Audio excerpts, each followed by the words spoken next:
Hi, I'm Shivani from poweredbysearch.com, and today I'm going to teach you everything you need to know about navigating your Google Analytics to get insights about what's happening on your website. So once you've signed in, you just want to click on the name of your blog or website. So I've opened up the Google Analytics account for troyfox.com. Troy is one of our employees here at Powered by Search. So what you first see when you log in is this graph over here, and this graph represents the number of visits per day. And you can go to the top right hand corner over here and change the date range, and you can change it to anything. It could be for today, yesterday, last week, last month. I'm going to change this to last month. So now it's going to show the statistics for January 2014. And another interesting thing that you can do is change it to hourly, weekly, monthly. So you can choose to analyze the data according to your needs. So below the graph over here, you can see there are a lot of numbers, a lot of different terms, and these terms might sound confusing or even similar, so I'm going to tell you the difference between all of them. So let's start off with visits. Visits mainly represent the number of individual sessions initiated by all of the visitors to your site. So if a user is inactive on your site for 30 minutes or more, any future activity is counted as a new session. So any user that leaves your site and returns within 30 minutes is counted as one visit. So basically, a user can open multiple visits, and those visits can occur on the same day or even over several days. And there are mainly two methods by which a visit ends. One is after every 30 minutes of inactivity by the user, and the other one is at the end of the day at midnight. Moving on to the next term here, unique visitors. Unique visitors are simply the total number of people that visited your blog for a specific time period. And this has nothing to do with the number of pages they visited or how long they stayed on the blog. It's just the total number of people that opened your blog. Moving on to page views. Page views are the total number of pages loaded on the blog for a specific time period. So each time a page is opened in the browser, a page view is recorded. Pages per visit. Pages per visit are a calculation of the average number of pages per visitor. So on an average, each visitor viewed between 1 to 2 pages per visit. Average visit duration is the average time spent on the blog by each visitor. So on an average, each visitor spent 1 minute and 12 seconds per visit. Bounce rate. Bounce rate represents the number of people who visited the site, viewed one page, and left. So basically, it's the percentage of one-page visits. Now, troyfox.com had 84.54% as the bounce rate for the month of January. And this could mean two things. Either those 85% were very satisfied with the one page that they viewed and they found exactly what they were looking for and they didn't need to view any other page because they got the information they required. So they came, viewed that page, got what they wanted, and left. Or the page that they viewed was of no use to them at all, so they simply exited the site. So it could really work two ways, but generally a lower bounce rate is preferred. Now, a similar term that's not included on the site is exit rate. And exit rate and bounce rate sound similar, but they're different. Exit rate mainly applies to specific pages on your site, and that is the exit pages. So the page that the viewer last viewed before leaving the site. So they may or may not have landed on that page, but that was the last page that they viewed before leaving the site. So that means that they may have viewed more than one page on the site before they left, but the exit page was the last one that they viewed. And like bounce rates, high exit rates are not preferred, but they're good for revealing problematic areas on your site. So you should definitely have a look at your exit pages and see which areas on your website need improvement. And then the last term that we have here is percentage of new visit, which is exactly just what it sounds like. So basically it means that 89.36% of the unique visitors in January were completely new people who had never visited the blog before. And if you look to the right over here, you have a pie chart that represents new and returning visitors.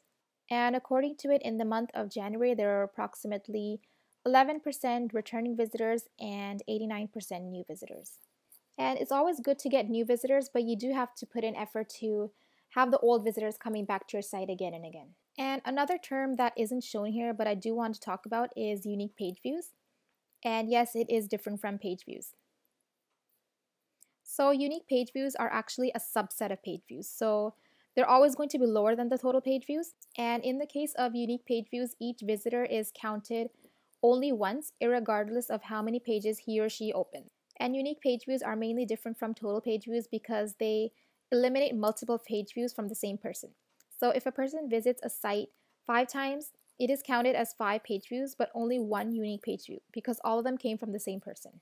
And one thing that becomes a little confusing here is the difference between unique page views and unique visitors. A unique visitor is equivalent to a cookie in the browser. So whenever you visit a website, you get a cookie that stays in the browser until you delete it. So if you visit a site twice and you delete the cookie after your first visit, your second visit will be counted as an entirely new visit. So you'll be counted as 2 unique visitors. So it could be simply explained as unique visitors being how many different cookies have visited the site. And unique page views, on the other hand, are just unique visits to a page. So numerous visits to a particular page are only counted as one unique page view. So if I open a website, the home page, click on a particular post, and then go back to the home page did get 2 hits from me. And it was opened twice and it's counted as 2 page views, but only one unique page view. Another cool little trick that you could do here is click on any one of these terms and have the graph above represent it and completely change. So if you want to have a look at unique visitors in depth, you just click on that and start analyzing. And like I mentioned earlier, you can view this hourly, daily, weekly, monthly, and you can completely change the time range to anything that you like. So as you can see, Google Analytics is very, very detailed. And below the graph and the terms that I just discussed, there's some other information over here about demographics and languages. And I'm not going to get into that right now because it's also part of the standard reports in the sidebar over here. So I'm going to be discussing it in detail later. So before I start with the sidebar over here, I want to cover the tabs on top. So right now we're in the reporting tab, and if I click this little home icon here, it takes me to the page that we started at. And this page here just shows how many sites are linked to this analytics account. Now if I click on customization here, it allows me to create custom reports. Custom reports are basically summaries of all of the analytics data, and you choose which data you want to be a part of your report, whatever you feel is important or whatever you're concentrating on. And if it's made the right way, these reports can be incredible time savers. Now, this account doesn't have any custom reports created, but I'm going to show you how to make one right now. So first things first, you click on New Custom Report. You give your report a name, and I'm going to name mine Traffic Summary. Then you want to choose your report type, and for this you have 3 options: Explorer, Flat Table, and Map Overlay. And I'm going to go with Flat Table. So it's going to give me my information in a tabular form. And then I'm going to choose Dimensions and Metric. Now a dimension is like a descriptive characteristic and a metric is like an individual element. And they're related in the sense that metrics are individual elements of dimensions. So dimensions are often associated with one or more metric. So I'm going to go ahead and choose them, and you're definitely going to understand dimensions and metrics in more depth after I'm done choosing them. So I'm going to add my metrics first. I'm going to add page views. Let's add unique visitors.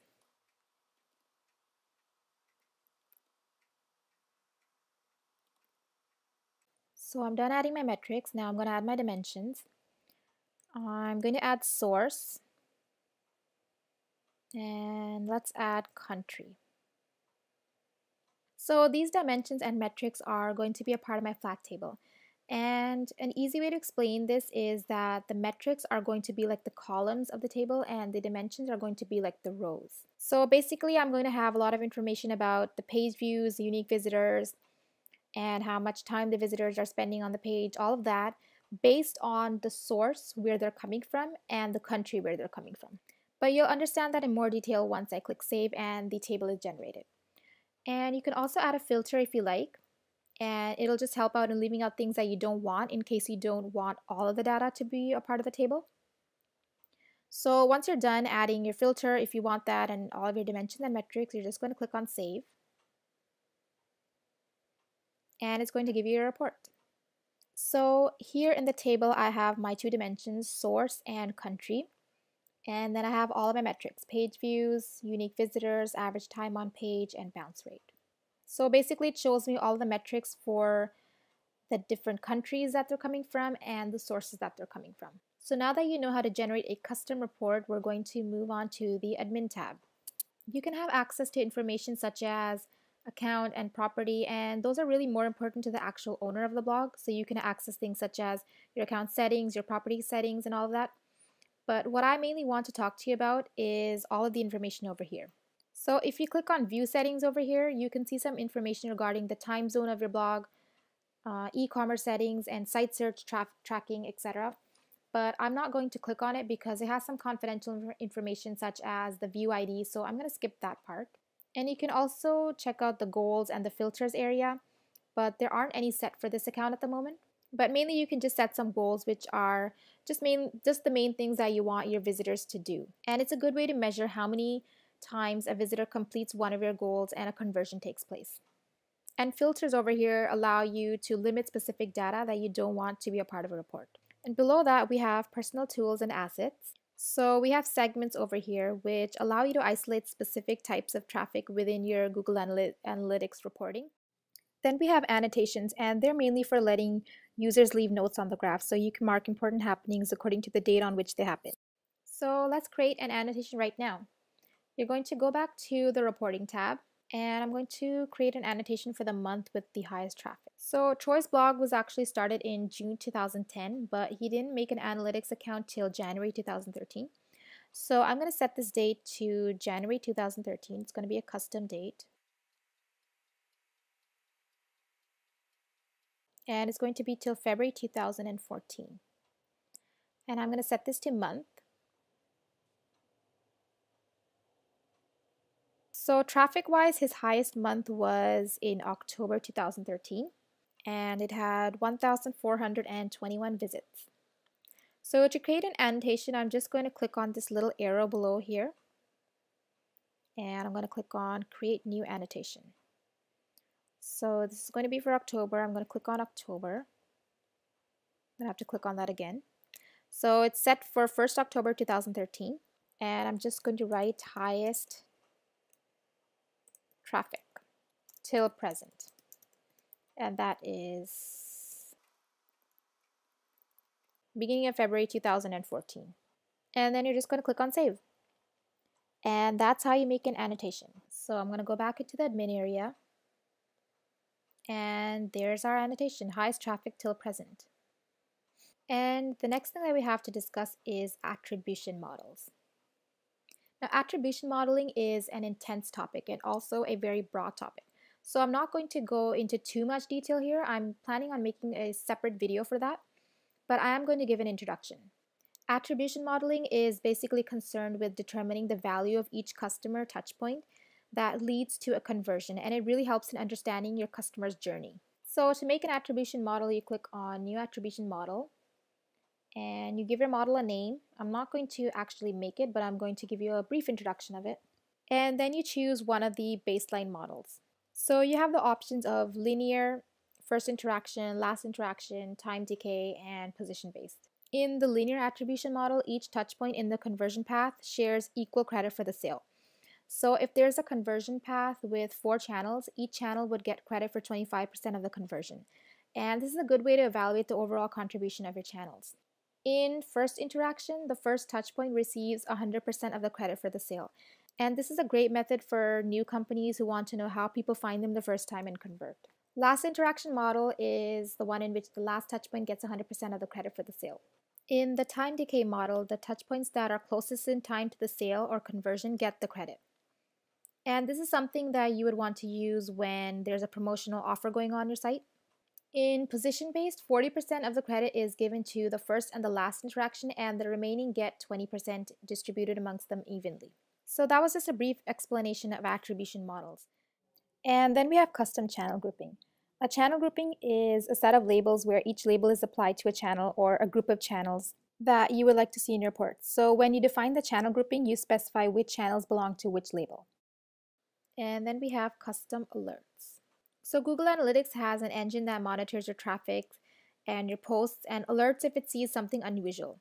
So if your traffic drastically drops, it will alert you. So let's try creating one. You're going to click on New Alert, and I'm going to make an alert for when the traffic increases to over 2,000 page views a month, because I've noticed that Troy's blog is getting around 1,800 page views a month on an average, And I guess 2000 would be the next milestone. So when it crosses 2000, he'll get a notification.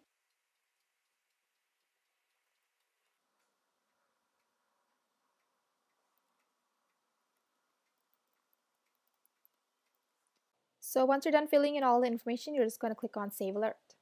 Then we have scheduled emails.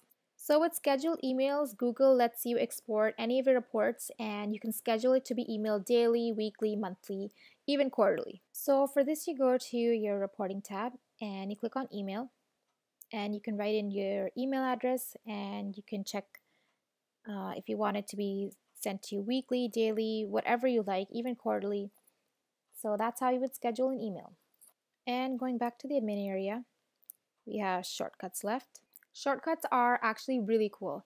They remember your settings, so you don't have to reconfigure a report each time you open it.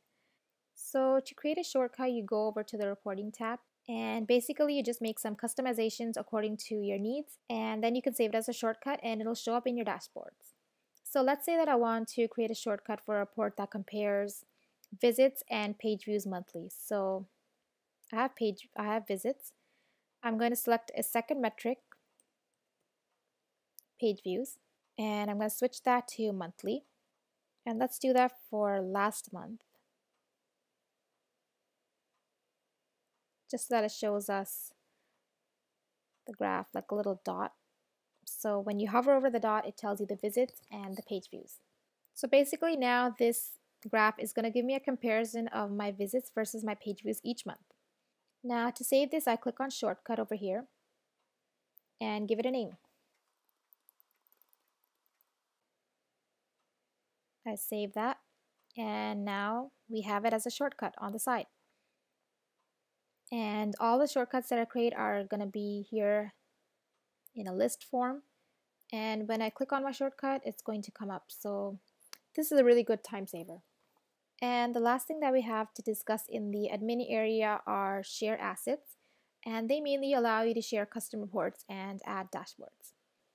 So now that we're done discussing all of the tabs above, we can go back into reporting and discuss the sidebar over here. So on the left-hand side over here, I have my stuff, which begins with dashboards.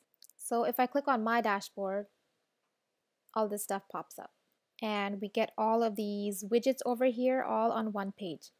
So you can click on add a widget above, and you can add anything else that you wish to. And you can click on X on any of the widgets if you want to get rid of them. And basically this is what every analytics account gets, but you can completely X out all of them and remove all of them, or create a completely new customized dashboard according to your needs. And the Google Analytics dashboard system is great because it's like a little summary. So if you're ever short on time but you still want to see your performance, you could just log in, quickly have a look at your customized dashboard, sync in the information, and quickly log out. After dashboards, we have shortcuts here, which I just showed you earlier. And if you click on overview, all of your shortcuts come up on one page. After that, we have intelligence events, and you can view them daily, weekly, or monthly. And they're mainly of two types: automatic alerts and custom alerts. So automatic alerts take place when Google Analytics detects a significant change in traffic patterns on your site, and custom alerts are the ones that you create yourself, like the one I created earlier to notify Troy when his page views exceed 2,000 for any of the future months. So that's mainly what intelligence events are about. Moving on to the standard reports. The first thing that we have is real time. Let's click on overview. So it shows us that at the moment there are 0 visitors on the site right now. And mainly it just gives us some information related to the visitors that are on your site at the moment. So right now there are 0 visitors, but if there was one or more than one visitor, it would have given me information about the page views that the person is viewing. Oh, so that just changed to 1 visitor. Great. So it tells us that this visitor is from Ottawa and is viewing the About page. And it also tells us the page views per minute. So 1 page view for the last minute, page views per second. And if I click on traffic sources, it tells me that the person is viewing the About page, and the person directly came to the site. So real-time is great for showing you who's on your site at the moment, and it may not always be 100% accurate, but it is still really interesting to look at. So since this visitor came to the site directly by just punching in the URL into the address bar above, it doesn't tell us about the referral sources or social sources because it didn't come from a social media source or a referral source. But if there were more than one visitors, if there were 5 or 6 visitors and one of them came from a referral source, it would have shown up over here. It also does not tell us about the keywords, and that's just how Google Analytics is. Sometimes it doesn't give you information about keywords, but that's just how it is. So yeah, real time is actually really interesting. And then we have audience. I'm just going to click on overview. So it brings us back to the exact same graph that we saw at the beginning of this video. So you have the graph over here, you have the terms, and you can click it to hour, daily, monthly, weekly. You can change the date range. You have the pie chart over here. So all the same things that we saw above. Now, one thing that I didn't discuss in detail before was about language, demographics, and all of that. So if I click on language, it tells me about the different languages that the people are speaking who are visiting the blog. Country tells me which country they're coming from. So United States is bringing in the most traffic and India is number 2. And if I click on city, it tells me how much traffic is coming from which cities. And I can also view the information according to the browser, which browser they're using while browsing the site, the operating system they're using, which service provider they're using, and just a lot of information like that. So these are just some of the more technical things that you could have a look into. It tells you about their screen resolution, so that's something that you could look into, and it could be important to you for the design of your website. So basically all of these things are there in the sidebar as well. And if I click on visitors flow, this really interesting sort of map type looking thing pops up. So this shows us where the visitors are coming from if that's what you choose. And it's really interesting because it shows you the path that your visitors take while they're on your site.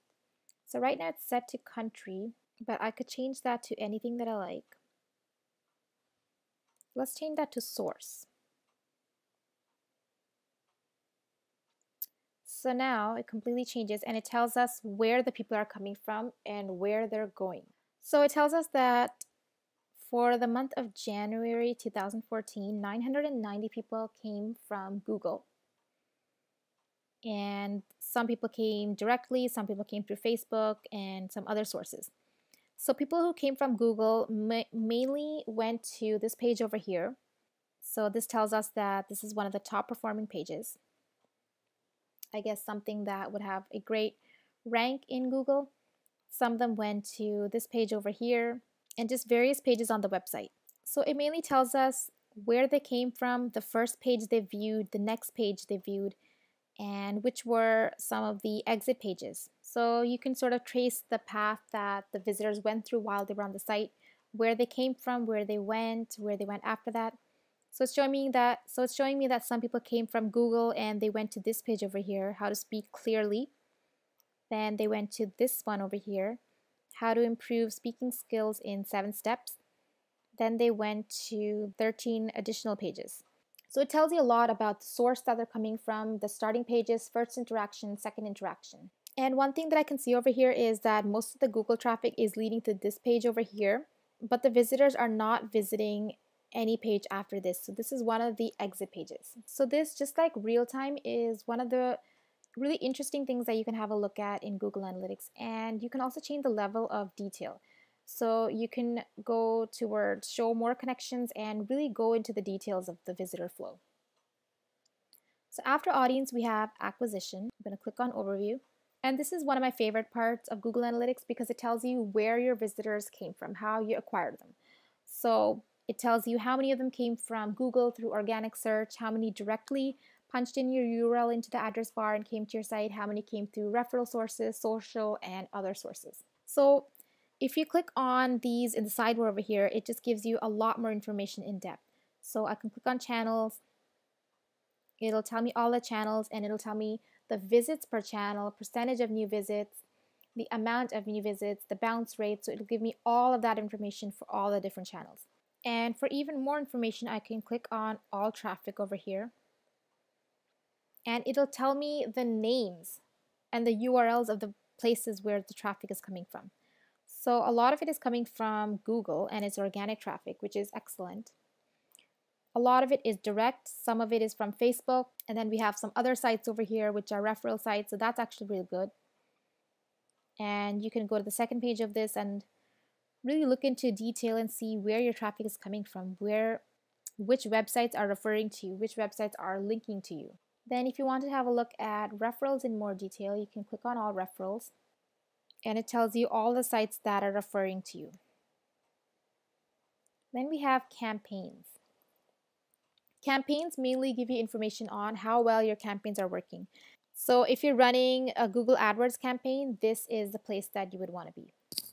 And then we have keywords. No point in clicking paid because there have never been any AdWord campaigns for this blog.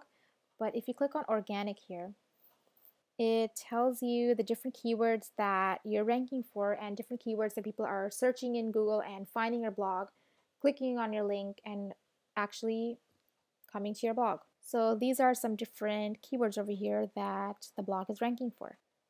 And then we have cost analysis.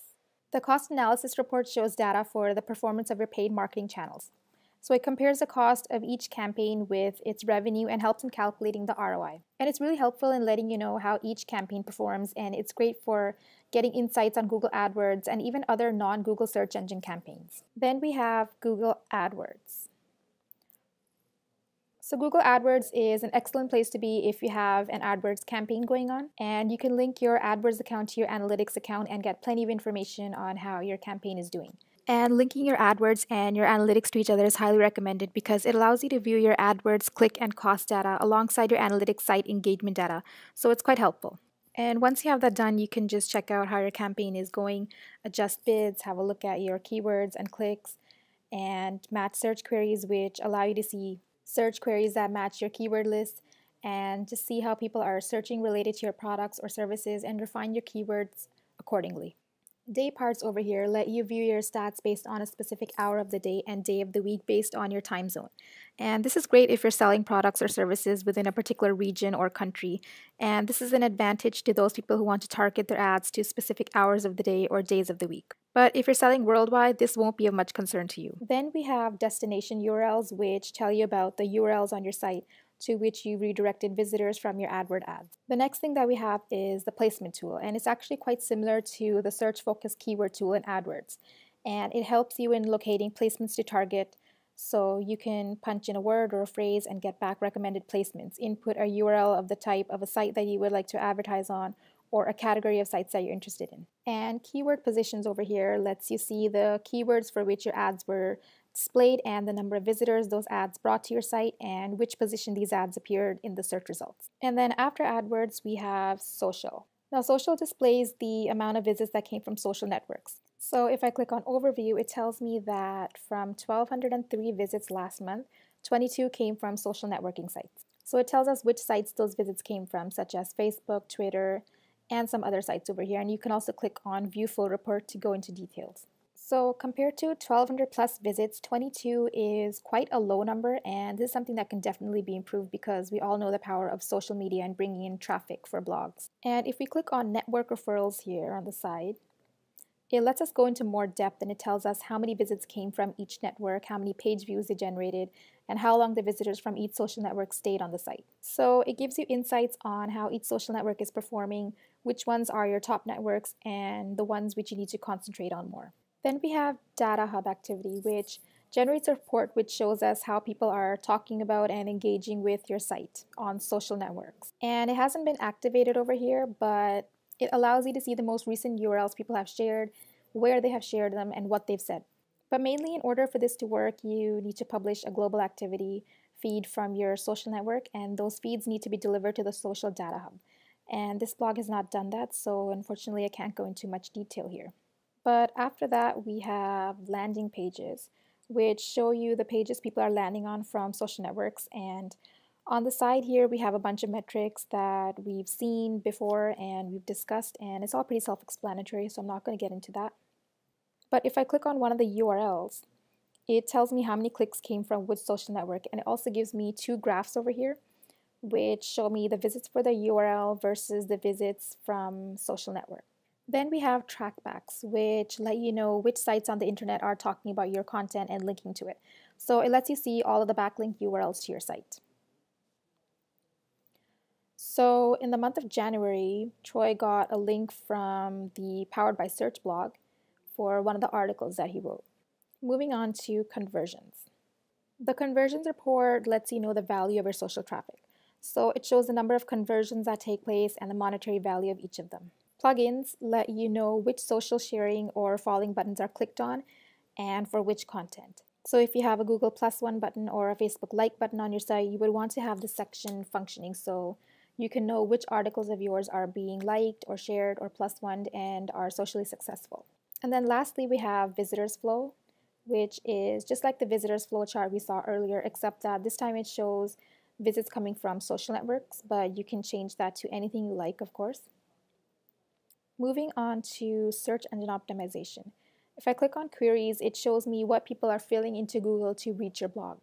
So these are the keywords and key phrases that people are filling into Google, and your site is showing up for them and people are clicking on it and reaching your site. So it shows you the impressions, that is how many times you're showing up for the specific keyword, and it shows you how many clicks you're getting for the number of impressions, and then based on these two numbers, it shows you the click-through rate. And an interesting thing over here that it shows you is your average position. So it's telling me that Speaking Skills has an average position of number 3 on Google. And of course that moves up and down.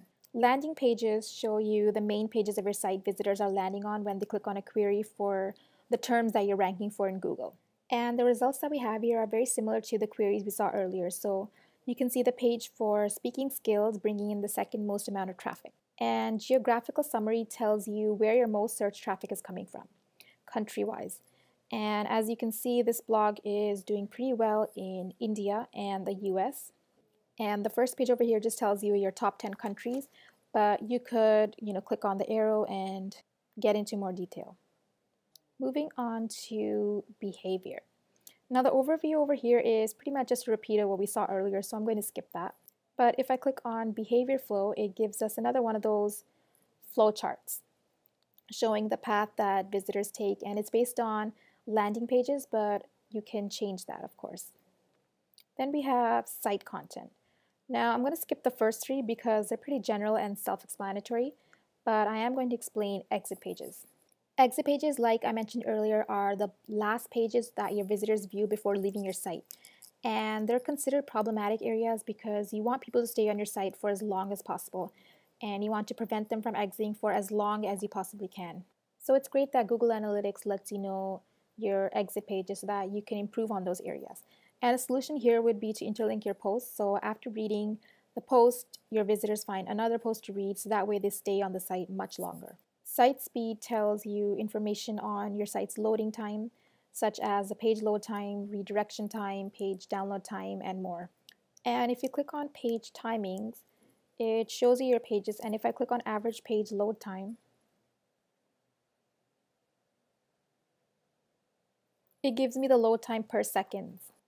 And the ones over here in red are the problem pages that possibly have a really large image or too many images or just some back-end error that's really slowing down the page. And you really want to look into these pages because site speed is one of the ranking factors in Google. Speed suggestions is great because Google Analytics sort of runs a test on your pages, analyzes the speed, and gives you suggestions on how to improve speed of those pages. So you should definitely look into this. So if I click on the first page over here,